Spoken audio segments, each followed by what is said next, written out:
Welcome to the Slop Farm. Enjoy the video. You start by opening your Word file and making layout choices that stick when exported. Set page size and margins now, and embed fonts so text won't reflow on another machine. Use heading styles for consistent structure. This also creates PDF bookmarks automatically. Once done, save a working copy as docx so you can return to edits. Make sure images are anchored and text boxes are formatted. These early steps prevent layout shifts later and cut rework time. Now focus on optimization.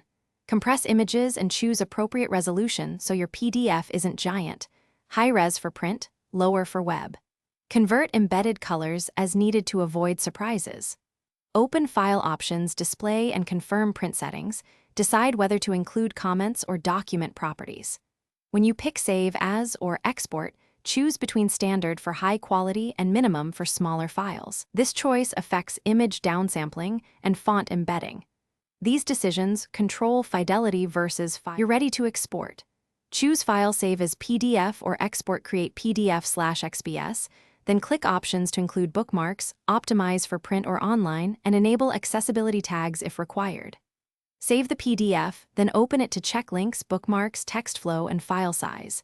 If something looks off, don't panic. Reopen the docx, fix font embedding or image anchoring, then export again. A single troubleshooting tip. Resave troublesome fonts as embedded to eliminate substitution issues on other systems. Thanks for watching. Consider subscribing if we helped you today.